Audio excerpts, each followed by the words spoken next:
And I'm going to introduce Dr. Monrad. Dr. Priya Monrad is board certified in neurology with a special qualification in child neurology and epilepsy. She joined Seattle Children's in 2019, and her focus has been on increasing access to pediatric epilepsy care. She's an assistant professor of neurology at the University of Washington and is the medical director of Seattle Children's Epilepsy Monitoring Unit. She's a Midwestern transplant and enjoys easy access to both the ocean and mountains in Seattle.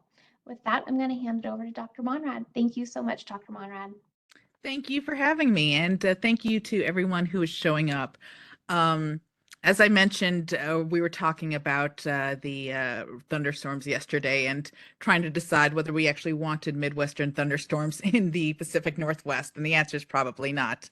So thank you for joining me. As I mentioned, am a pediatric epileptologist, and I've been here since 2019. And I was looking through who is going to be joining us, and I saw actually a really nice mixture of folks, both physicians, and also I saw a number of school nurses, which I really appreciate. Because when it comes to pediatric epilepsy, it's a pretty poorly understood and often kind of a misunderstood, or people are a little bit frightened of it because it's not something that they run across very often. And often the first patient or person or loved one that you know who has a seizure in front of you, that can shape your entire approach to other folks who have this medical condition.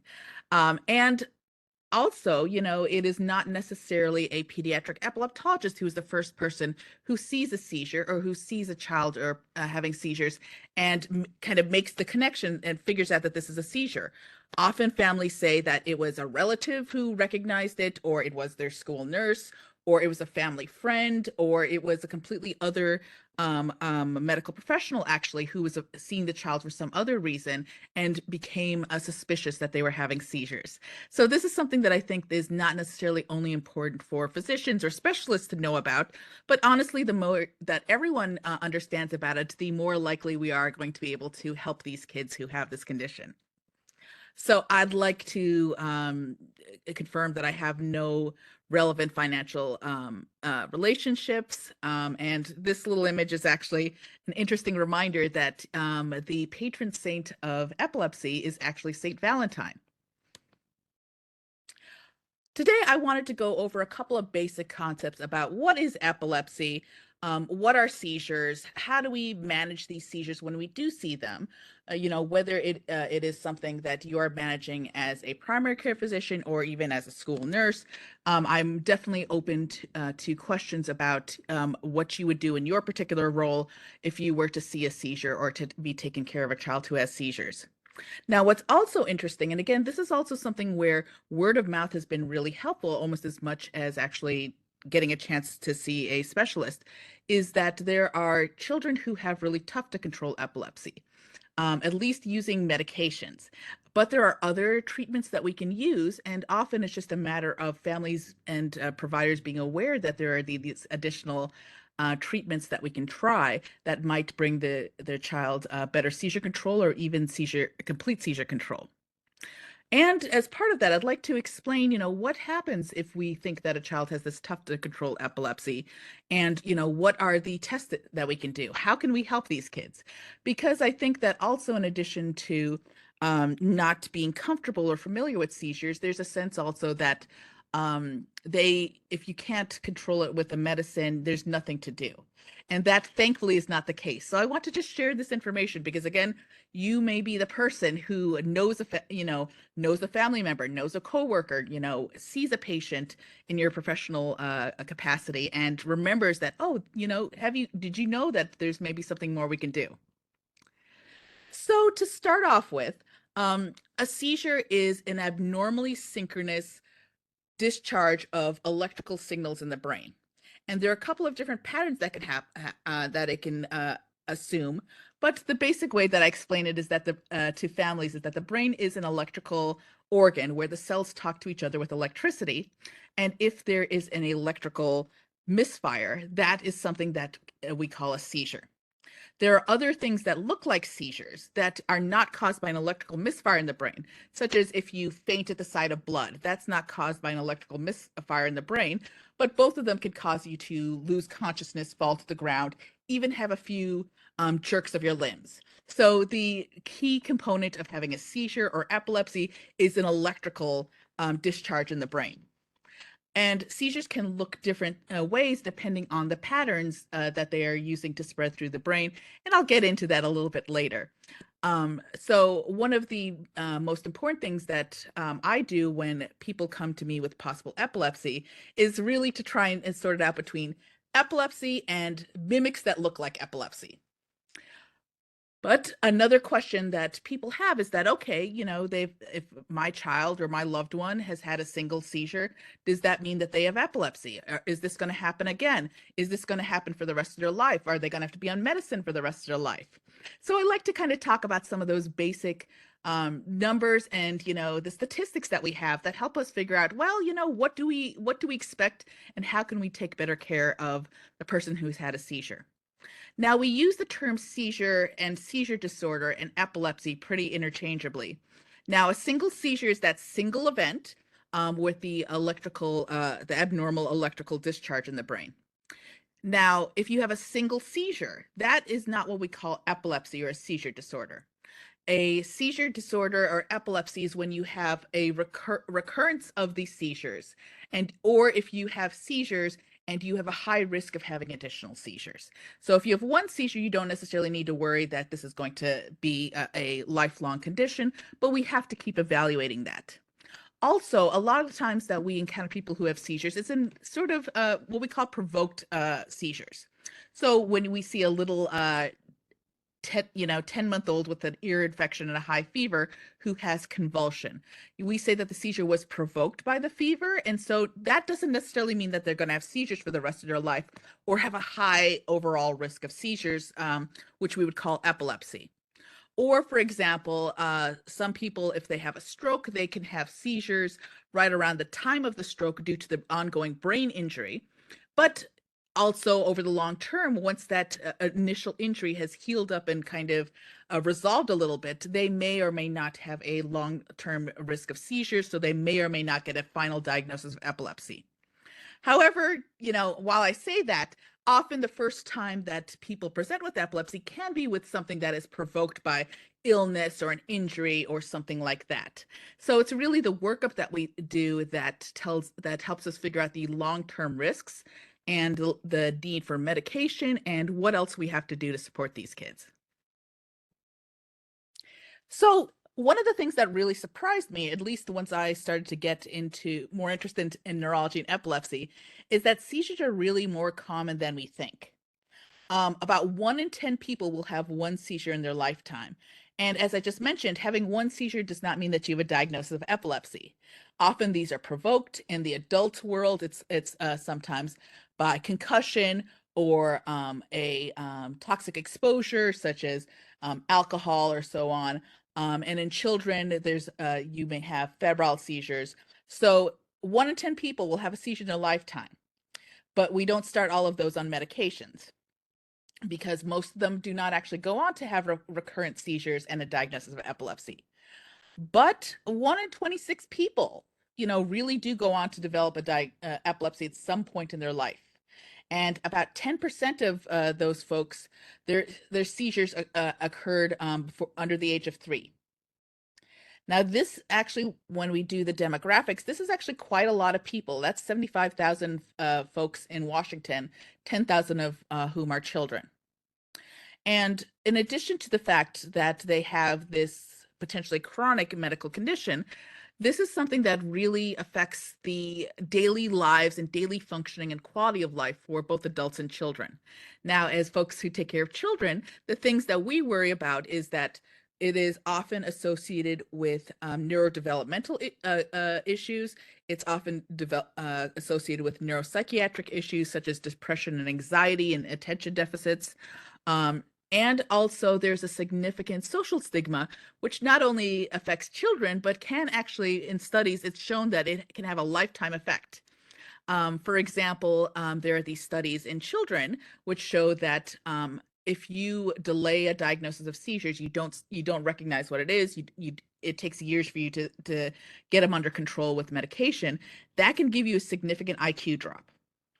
And also there was a very nice, I think it was a 35-year long study of children. This was in Finland, children who with a diagnosis of epilepsy, and they followed them for 35 years and found out kind of how their lives had turned out as adults. And really interestingly, and concerningly, children who have a diagnosis of epilepsy, whether or not they get it under control or whether it resolves by adulthood, compared to folks who did not have a history of epilepsy, they have lower rates of permanent employment. They are often underemployed compared to their level of educational achievement, such as you have a bachelor's degree but cannot hold down a job that requires a bachelor's degree. You have lower rates of housing security. They are less likely to get married. And there's also the stigmas that can prevent employment, as mentioned. There was a study where they offered sample resumes to employers, and the person in the resume was described as either having a seizure disorder or epilepsy or just plain seizures. And there actually was a difference in acceptance depending on the word that you use to describe their medical condition. So this is something that, in addition to being personally kind of troubling to the child or the family, this is something that if we recognize what it is and we can treat, we can actually make a big difference in the trajectory of the rest of their life. And that's why I think it's really important that as many people as possible can recognize what's going on and make sure that they are getting the help that they need. Now, when it comes to kids, anyone who knows who's taking care of kids know that they are their own unique group that can have some interesting, pleasures and challenges to take care of. And especially in pediatric epilepsy, what is interesting about that is that the brain changes so much between ages 0 and age 18. If you compare, say, the brain of a 20-year-old and a brain of a 30-year-old, that's a 10-year gap, but at least structurally, functionally, there's not that much difference between your brain at those two ages. But obviously, the brain of a newborn and the brain of a college senior very different. And so, since we expect the brain to grow and change, it also means that sometimes often our treatments have to be constantly adjusted and optimized for kind of the current state of the patient's brain. Also, one of the things that we are very conscious of is that if we start someone on a seizure medicine when they are 1 month old, is that good for their developing brain? Is that going to actually, what is worse in the long term, the effects of starting someone on anti-seizure medicine or, the effects of having the seizures? These are the things that we have to think about because, again, we have this really plastic, this really vulnerable substrate in a child's brain. And it's something that we have to find the balance between controlling the disease and making sure that we are not stifling the natural growth and development of the brain. Another kind of practical thing is that, again, also if you put a toddler and an 18-year-old side by side, they have different fat and muscle distributions. And so how we dose the medications depends on your age, which is, again, different than what we think about in adults. Also, we think about successful treatment using different milestones depending on the age. For example, in a toddler, you may want to make sure that they can successfully transition from pre-K to kindergarten, or especially grade school kids. They want to know, will I ever be able to go to a sleepover without my parents, hovering over me again? Or if you're planning to drive, or I've also had 18-year-olds ask me, hey, I had seizures when I was 12. Am I going to be able to enlist? Or if they want to be a pilot, for example. If parents and sometimes older teenagers are concerned, will they be able to get married? Is there going to be any risk getting pregnant? The chance of, a heritable epilepsy, the effect of medications and teratogenicity. And also, I've had a lot of, a point of contention is often, can someone with epilepsy live independently from their parents or not? And sometimes the kid and the parent have very different ideas on this. So going back to what we call epilepsy, as I mentioned, the really formal definition is to have 2 seizures that are unprovoked, meaning it's not due to an illness, it's not due to a recent brain injury. So it's two unprovoked seizures occurring greater than 24 hours apart. And this is really relevant because often what we see is, for example, a baby who has two febrile seizures within a day. And so again, that doesn't fit this diagnosis of epilepsy. These are provoked seizures and they're all happening within the same day. Now we say we want at least two, and I'm going to get into why we use two. Two is this magic number. But occasionally we have a child who presents to us after one seizure. And then we often say that, we are really suspicious that this is going to be an inevitable diagnosis of epilepsy. And that's often if you have a child who's had one seizure. And for example, say they have a known genetic diagnosis of Dravet syndrome, or they have a very strong family history of seizures and multiple first-degree family members. Then we say that, we're going to investigate further, but you likely have the same epilepsy syndrome or epilepsy diagnosis as your family members. Or if, for example, if you have a brain tumors, different types of tumors or cortical dysplasias can be what we call highly epileptogenic. If you have one of those structural findings that we know leads to seizures, then, the first time you have a seizure, then we start to think about it that these seizures will recur. An abnormal EG, this is very vague, but also the idea is that it gives us this additional sense that you have a clear and imminent trigger for future seizures. And that's not true of most people. Now, when we talk about seizures, you may be aware that there are two broad categories of seizures. And the way that we classify it is by electrical pattern. And then we talk about the symptoms, whether they're convulsing or whether they're staring, whatever it is. So the two broad categories is the focal versus generalized onset. And I put the technical classification on the left there. So the idea with a focal onset seizure is that it is one specific area or region of neurons that starts having that abnormally synchronous kind of rhythmical metronomic firing. And then it spreads to other parts of the brain. It may involve the thalamus, which can cause what we call secondary generalization. That's when you have a patient who starts off with one kind of a focal symptom like facial twitching, and then their arms may twitch, their leg may twitch, and then their entire body may start shaking. It started from one spot and one type of symptoms, and then it spread to involve full body shaking. But the key point is that it started as a single, coming from a single area. So that's focal onset. Generalized onset, it's really more of a very broad network that often involves both hemispheres. So you get these very broad, synchronous electrical discharges over both sides of the brain all at once. And then once you kind of figure out, did it start from one spot or from all over?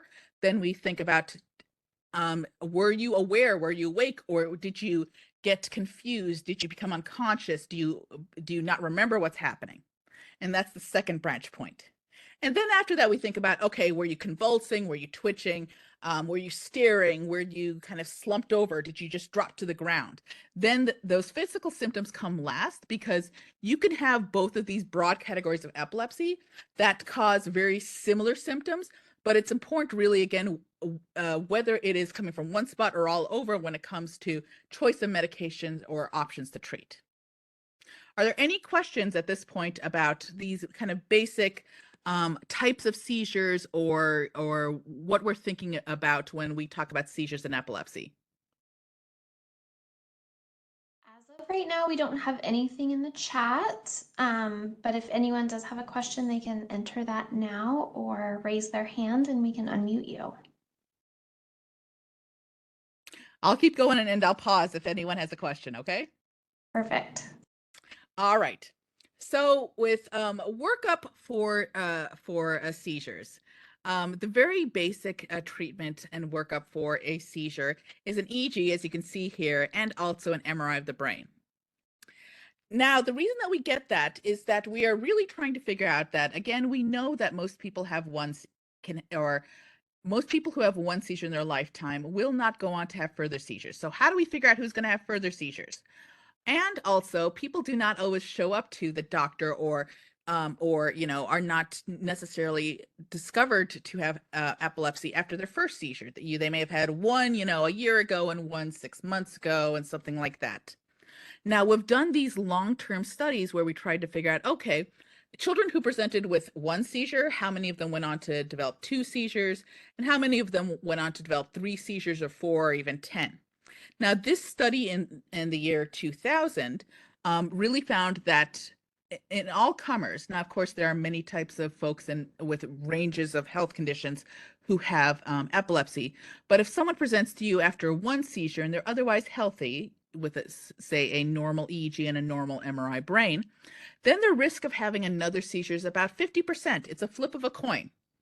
And because of that, we generally do not start medications or consider treatment or call it epilepsy after a first seizure. Now, say that you've had two seizures. Often, the second seizure will happen usually within 6 to 12 months after the first seizure, if it's going to happen. But they found that folks who've had two seizures, their chance of going on to have a third seizure is 70%.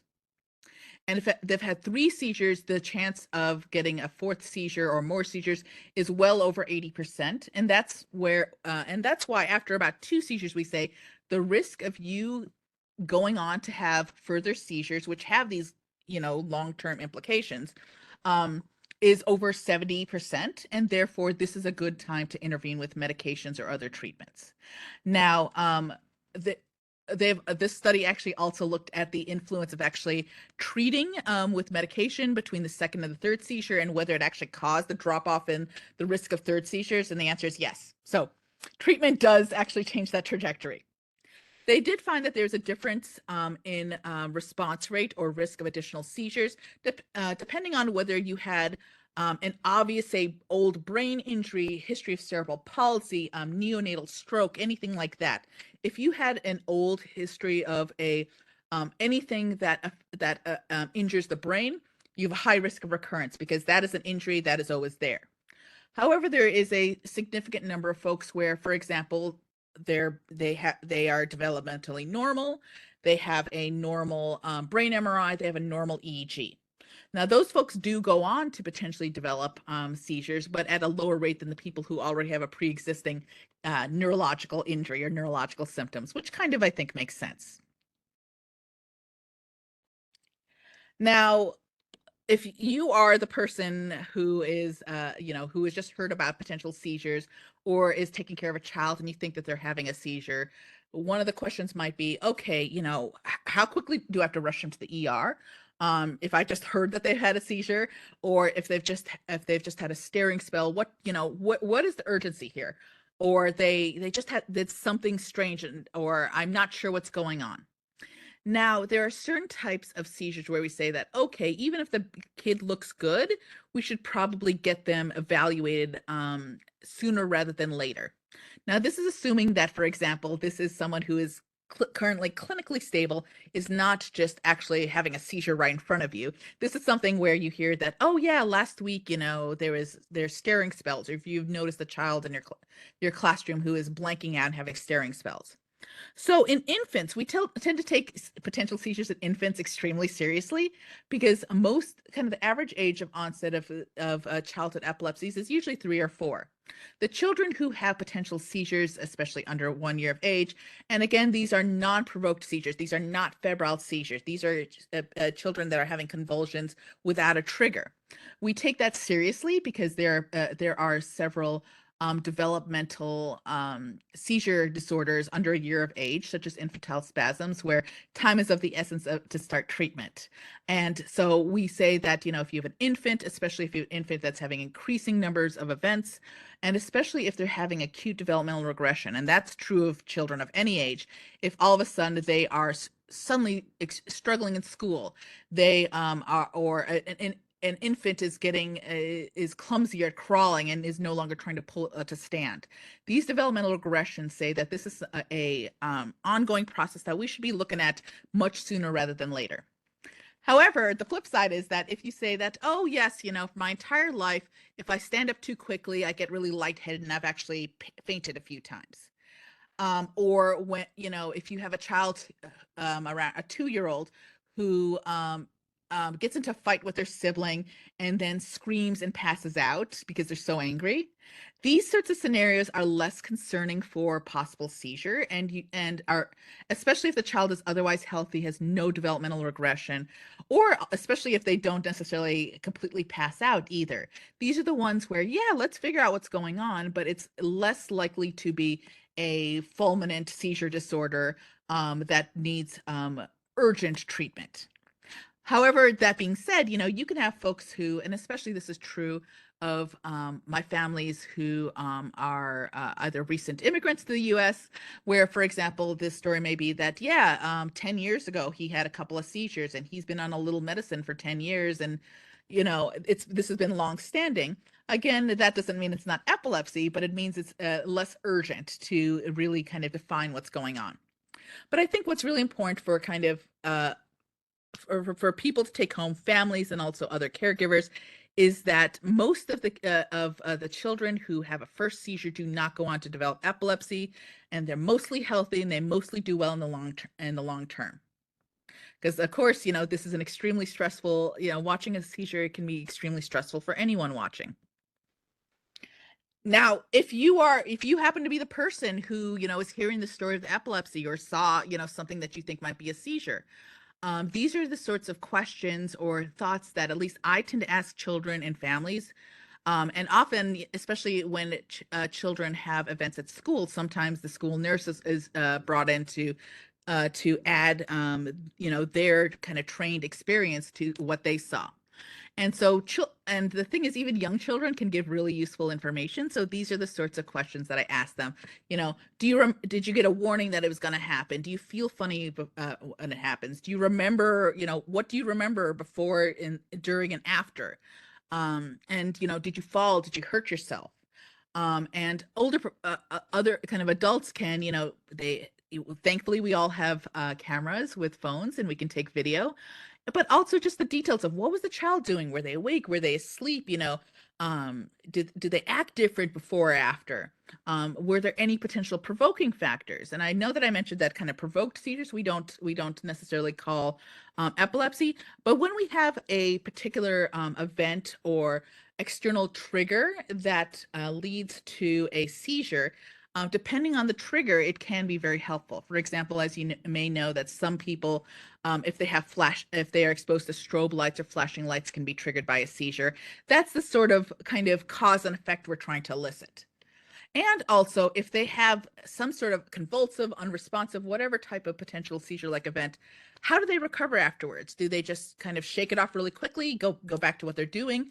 Or are they confused, disoriented, need to sleep for some time afterwards? You can see both in different types of seizures, but also sometimes in the context of the full story, it helps us figure out, is this truly a seizure or a seizure mimic? Now, I'm going to briefly talk about how we manage this, and I always start off with medications because that's what that's the first line. That's what we all think of in this extremely colorful slide. The point of this is to really just illustrate that we have a lot of seizure drugs, and since 1993, we have added about, I want to say, 20 new anti-epileptic drugs. So really, we have a lot of different options. And this image on the right with all the different colors, the top is really just showing over time between 1982 and 2014, what were the different prescriptions, anti-epileptic prescriptions that were being written, sort of, what are the most, popular prescriptions for any particular time period. And you can see that until about 1993, it was really, looks like carbamazepine, valproic acid, and a little bit of lamotrigine. And then after the 90s, you get all of these other, colors indicating that we're trying all these other different meds. However, when you look at, what's the first drug prescribed to someone who has epilepsy, it really, it's the same suspects, between 1980 and 2012. So all these additional medications are largely used for second, third, fourth line treatment. And this will become relevant in a little bit when I talk about, well, how do we manage this? So these are some of the questions that I've gotten frequently from PCPs, families, other providers about their overall care. And I thought I'd just summarize them because they're very good questions. They're very practical questions. As I mentioned, a lot of folks with a diagnosis of epilepsy have comorbid diagnoses of ADHD, depression, and anxiety. And part of that is due to probably neurochemical substrate. You have seizures, and you could also have other neurotransmitter issues leading to these other affective disorders. But one thing that I'd like to point out too is that also epilepsy is a very stressful and unpredictable disease. And there have been some studies that show that, especially in chronic epilepsies, it can cause a form of chronic PTSD in families because it is so disruptive, it is so unpredictable, and it is a very, refractory epilepsy is a very life-altering disease for both the child and their entire family. So in a way, they both may be, it is a combination of a genetic substrate that may be predisposed to ADHD or depression, plus, probably a stressful reality. And I also mentioned that there's significant social stigma associated with epilepsy. The worst thing that a teenager can imagine is, when they have seizures in the middle of their classroom, especially if they have incontinence during it. It is traumatizing for them, and they can get bullied about it. So one of the questions I often have is that, a PCPS, I was considering starting a stimulant for ADHD, or is considering trying, anti-anxiety, or SSRI. Is there any contraindication? I would say that needs to be treated. And yes, there are some things some types of treatment that can potentially lower the threshold for seizures. But my thought is that, that's also true of antibiotics, and we would not avoid treating a pneumonia because of the potential of lowering seizure threshold. The illness itself will lower the seizure threshold, and it's important to treat all of the medical illnesses. And so if I have someone who is on ADHD or SSRIs or any other medication, it is my job to adjust their anti-epileptics so that they can get all of their medical issues fully treated. It is not where you have to sacrifice one for the other. Also, some of our anti-epileptics can cause, a low mood or attention. So if you notice that, and you notice that, hey, my patient, or this child I'm seeing, really is struggling with their mood and their attention, and they're on anti-seizure medicines, maybe I should ask their neurologist or their epilepsy doc whether this is the right med for them. That's very valid, and we'd like to know that. Another thing that is relevant for teenagers especially is that some anti-epileptic medications do have interactions with oral contraceptive pills. They can increase the metabolism, and so oral contraceptives may become less efficacious. And there are multiple indications for using oral contraceptives. So if they're becoming less efficacious, we may have to be checking levels and adjusting appropriately both the OCPs and the anti-epileptic medications. Now, another thing that's very important for children, or honestly adults, is how many times a day do I have to take this stupid medicine? Most medications have twice daily dosing. There are some that have 3 or 4 times daily dosing, but that's very impractical, and usually only for very small specific portions of the epilepsy community. If it is a teenager, most of these will have once daily formulations of the seizure medicines, which is more likely to be it's easier for compliance reasons. Another question that folks have posed to me is, this child who has epilepsy, who's on a seizure medicine, is coming to me and they have some kind of rash. Is this a drug allergy? Well, I would say that, the allergies that I've seen, for anti-epileptic medications, there are specific allergy syndromes, such as the DRESS syndrome, which is the drug-related eosinophilia with systemic symptoms. So if you have a child who especially has recently started, and I think that this is thankfully fairly common sense, who has recently started a new medication, and they are developing edema, hives, swelling or blistering around their eyes or face or tongue, very common sense is that that's something that requires urgent care. We have to look at you. We have to consider whether to stop the medication. Now, the thing is, though, also, it's not necessarily the seizure medicine, because you could have rash and edema, for other reasons, or you can have eosinophilia allergies for other reasons. But there are very common sense things that you can do for potential allergies, but they usually are not subtle. It's not usually a subtle, mildly itchy rash. The ones that we worry about are Stevens-Johnson syndrome, where you have blistering rashes, face, eyes, trouble breathing, just really severe rashes.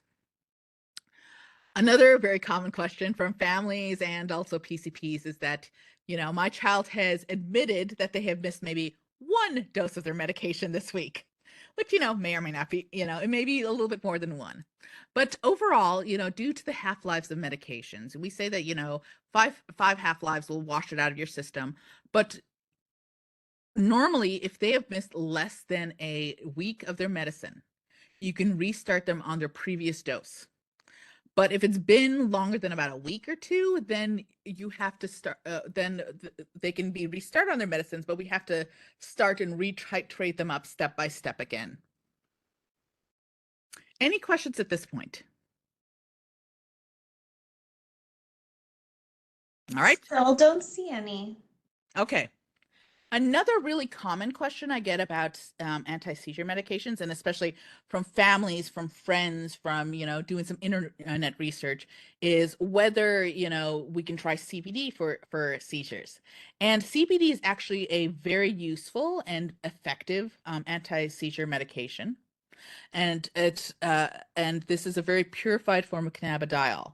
One of the things that families sometimes bring up is that, of course, here in the state of Washington, you can go to a dispensary or, honestly anywhere and get some kind of CBD tincture that you can try for anxiety or seizures or whatever, sleep, whatever it is.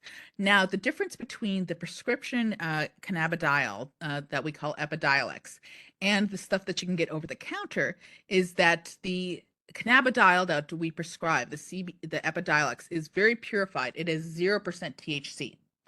And even though the over-the-counter CBD tinctures or so on, they claim to be, pure CBD, if you actually read the label, for legal reasons, there's actually, less than a percentage of THC in there. THC is proconvulsant. It can provoke seizures. CBD is anticonvulsant. So this over-the-counter stuff has a small amount of proconvulsive stuff, a small amount of THC in it, and it's also inconsistent bottle to bottle, and that's where you really want the consistency and the standardization provided by the prescription CBD.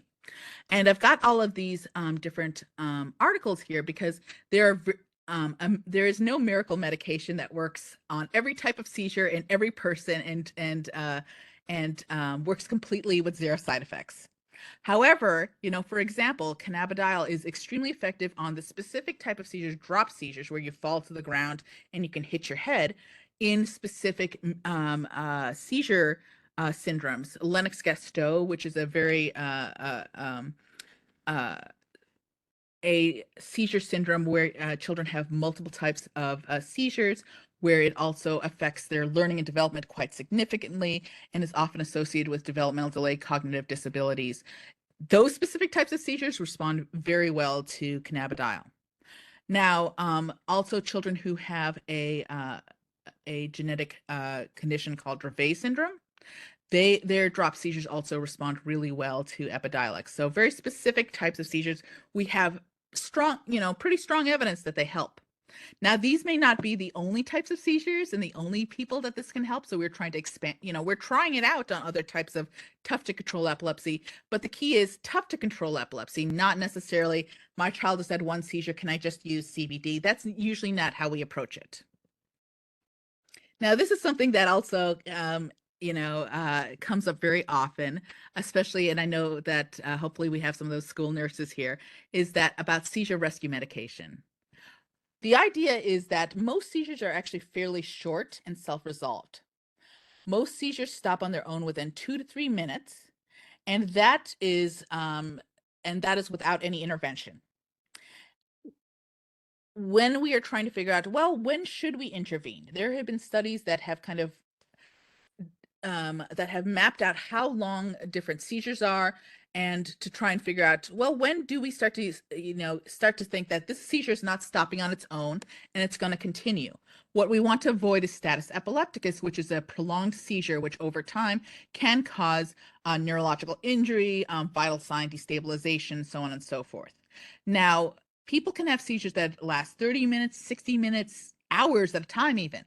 And so those are the ones where we, really think that that's going to cause long-term sequelae. But where is the difference between, 2 minutes and an hour? Where should we actually intervene? And so what we do is we've found that intervening at around 4, or in some states 5 minutes, is actually a very practical point, because we have gone well past the average, self-resolving seizure time point of 2 to 3 minutes.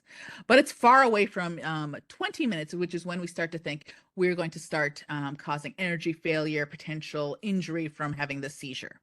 So we give families, and also schools, and other caregivers, these seizure rescue medications, which I explain to families are like having a fire extinguisher around. You may never need to use it, but it's good to have. And so these seizure medicines are to be used for seizures lasting longer than 4 to 5 minutes. If the child is attending school, we at Seattle Children's provide a seizure action plan, which explains the medications they're on, but also, what their seizures look like and when to use some of these rescue medications. Not every seizure has to be rescued with a rescue medication. For example, there's some children who have absence epilepsies, where they have, in an hour, they may have many brief staring spells, but we don't necessarily encourage people to give a rescue medication in that case. So when it comes to seizure rescue medications, they're usually in the benzodiazepine class, diazepam or midazolam. There's also potentially lorazepam, and they come in rectal form. That's the Diastat, which is the rectal diazepam. But nowadays, we, especially with children that are out of infancy, we prescribe intranasal benzodiazepines, such as intranasal midazolam. And depending on the age, you can see on the left, we can give a kit where the caregiver will drop a specific dose of the intranasal benzodiazepine, and use it as a nasal spray. And the reason that we use nasal spray or buccal, where we put it in the cheek, is because if someone has been having a nonstop seizure for the past several minutes, it is not safe to put anything in their mouth, and you can't expect them to swallow a medication. There are some folks who, for example, have an aura where they get this warning that a seizure is about to happen. And in that case, sometimes it's possible for them to take a oral dissolving tablet and, for example, tuck it in their cheek if they think that, okay, in the next few minutes, I'm about to have a seizure. Now, children who have really complex epilepsy, they often have a very individualized, unique rescue plan, such as, all right, if this happens, if they have a vagal nerve stimulator, set off the vagal nerve stimulator, then you can give them a benzodiazepine and maybe a load of a anti-seizure medicine through their G tube. It kind of depends. So that's why it's really helpful to have the seizure action plan, especially for schools. And we are always happy to answer questions about those if they seem unclear to you as a caregiver, or if you have any questions about them. Before I move on to these tough to control seizures, any questions about these supposed simple to control seizures? Nothing in the chat. Oh, we have a hand up. Let me, from Ruth, let me unmute you, Ruth. Yes, please.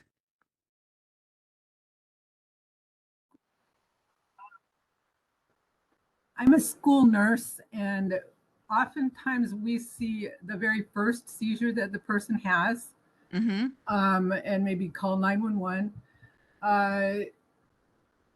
I'm always wondering, when they go to that emergency room, what is the standard things that are checked, and what can we expect?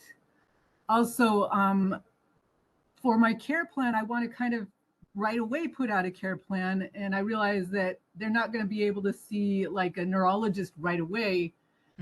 Do you think that it's appropriate to say something like, if they have another seizure before they see the neurologist, call 911? Because, if they were having a first seizure, we would call 911. Right. No, that's very fair. That and there's this gap between, again, when you see that first seizure and when a neurologist or an epileptologist get to see that. So it's really critical to bridge that gap. So normally when they go to the emergency room, they may, if it's a seizure that resolved by itself, they may be back to themselves, or they may be kind of groggy and recovering from the seizure. Often what we do, or what seems to happen in the emergency rooms, that we look for those really acute causes, emergency causes for having a seizure, such as, for example, if there's a concussion, is there a skull fracture, is there a brain tumor? So they often do neuroimaging with the CT because it's quick. But for best detail, we get an MRI later. They will often check electrolytes to make sure it's not hypoglycemia or any other electrolyte derangement. And also, for example, it could be, it could be provoked. Perhaps they have a terrible pneumonia that is only discovered because they have a seizure and they go to the ER and it's discovered that they have a pneumonia. And so that they may treat kind of if there's an underlying illness or other medical condition that addressed it.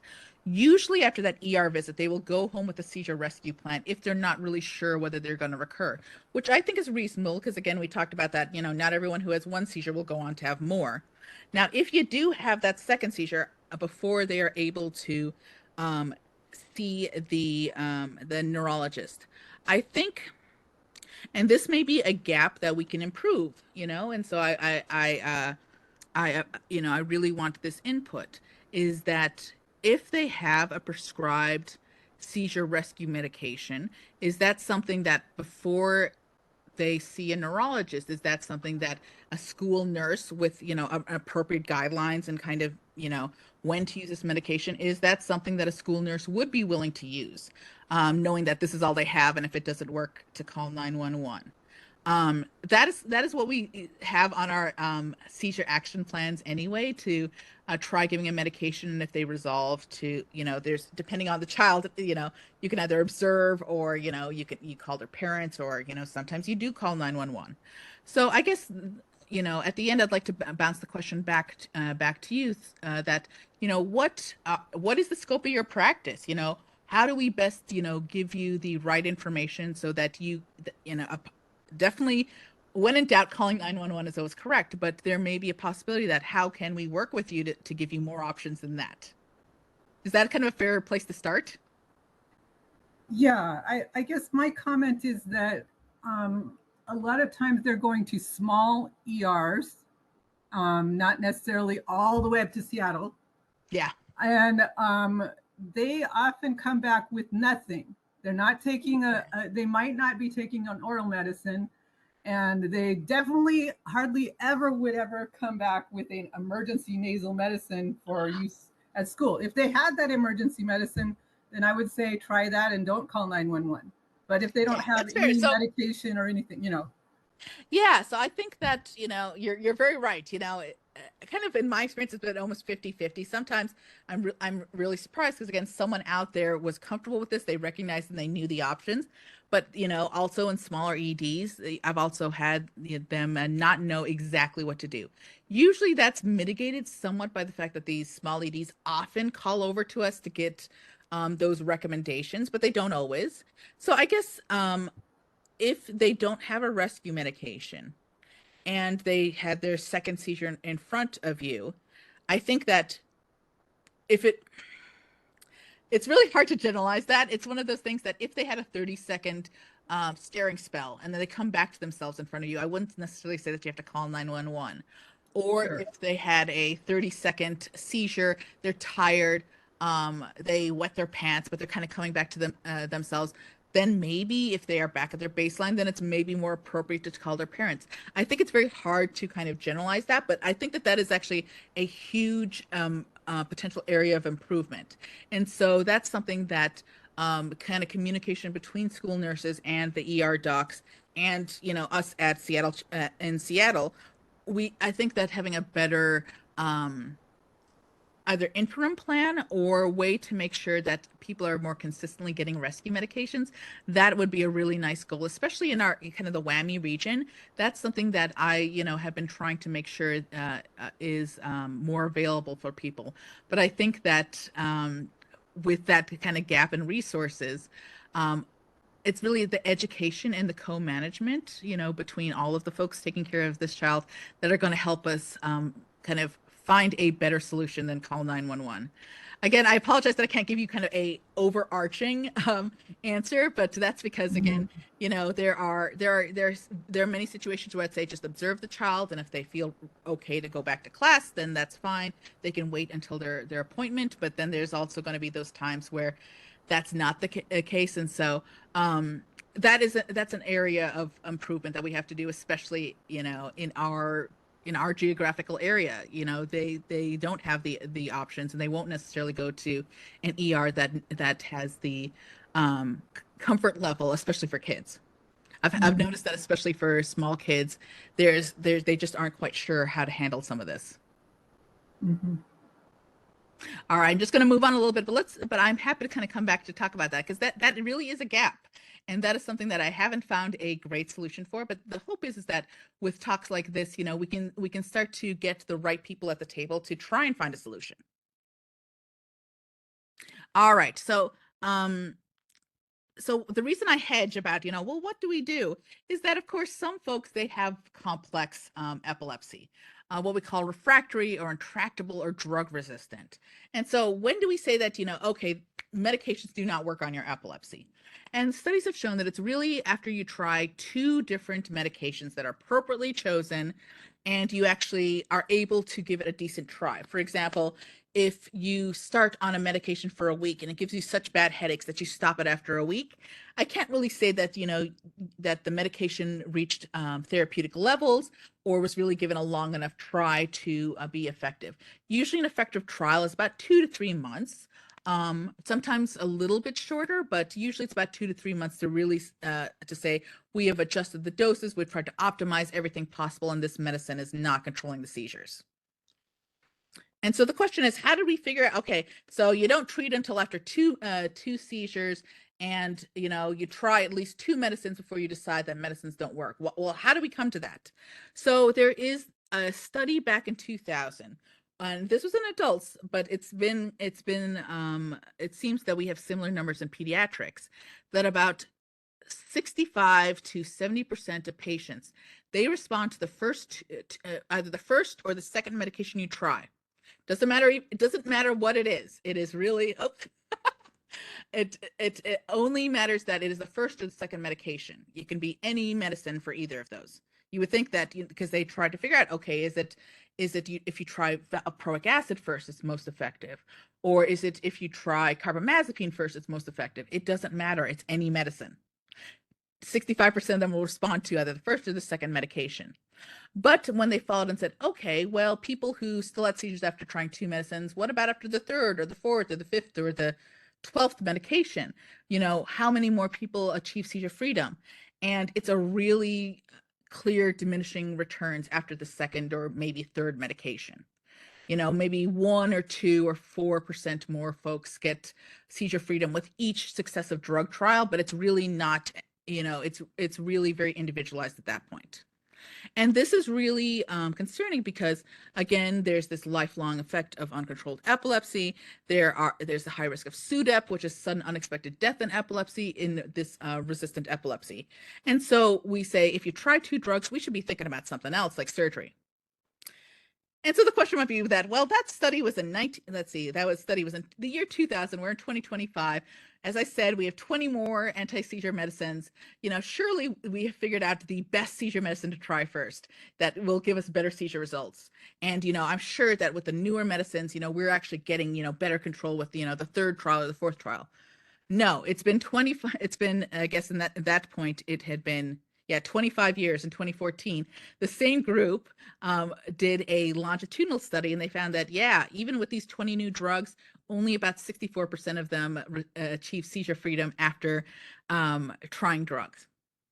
So there is a limitation. And some folks might say that, okay, well, and this is kind of another visualization of it. This 50% respond to the first drug, another, 12% respond to the second drug, and then the third drug, it's another few percent. But after the third drug, you can keep trying drugs. People are not responding. So there are multiple non-pharmacological treatments that I'd like to kind of give you. I kind of like to tell you about one of my patients in the last few minutes to show you kind of the difference it can make in their lives. Now, the evaluation for epilepsy surgery is really long and complex, involves a full team of providers, and involves a lot of imaging. We get an MRI of the brain. We also figure out where language and memory and motor tasks are in the brain using functional MRI, and also PET studies, which study the metabolism of sugar in the brain. We also record EEG, where we put the EEG electrodes on the scalp. We do that usually for about 7 days. We decrease their medications. We capture their seizures and try and figure out that basic question: is it starting from a single spot, and if so, where? Or is it starting from all over? Now, that test is limited because we can only record from about 25% of the total brain through the scalp, because the brain has wrinkles. So anything that's deep in a valley, we can't really necessarily capture on the scalp. So, we can go on to do what we call invasive monitoring, where we actually place thin, flexible plastic electrodes under anesthesia into the brain, with a plan to try and figure out exactly where deeper in the brain the seizures are coming from, so that we can figure out what else we can offer them. So in my patient, basically, she is a 17-year-old right-handed woman. She had her first seizure, which is a febrile seizure, at age 4. No one really thought much about it. About 8 months later, she had her second seizure. It was unprovoked. And then by age 5, she had a diagnosis of epilepsy. She tried 2 anti-seizure medicines, and she was actually seizure-free from ages 12 to 15. But then when they tried to stop the medications afterwards, her seizures came back and they would not go away. They were happening every couple of months. She tried additional meds, so she'd been on 3 medications. And so she came to see me at age 17 because she'd had several seizures. She had fallen, she'd hurt herself, she had knocked out teeth, she had had loss of continence, and her scalp EEGs were always normal. Her MRI was mildly abnormal, but nothing that really, there was a mildly difficult delivery, but nothing that really showed us where to go. Now, her seizures was that she would, this is kind of how she and her parents described her seizures. She would feel tired, then she's amnestic, and then she would awaken afterwards. But the parents were able to clearly describe that, okay, part of her face starts twitching, then her hand starts twitching, and then her full body shakes. So I was able to think that that sounds like a focal epilepsy, but I'm not sure where, because it's probably in the right hemisphere, but I can't tell otherwise. And her scalp EEG says, well, maybe the right hemisphere. So this is what a PET study does, which looks at brain metabolism. And what this actually showed is that the right hemisphere is using it. There's something abnormal about its metabolism, and especially in the right parietal lobe. So we actually put in electrodes into her brain, and this sounds very strange, but it's done. The placement is done with with a robot and this precise computer modeling. But when they wake up, their head's wrapped, and they are otherwise, they otherwise are able to just go about, be awake and stay in their normal hospital room. And on the right is kind of what these little probes look like compared to a penny. So we combined her functional MRI data to figure out where her hands and feet were, because if we're considering seizures, we don't want to go anywhere near that.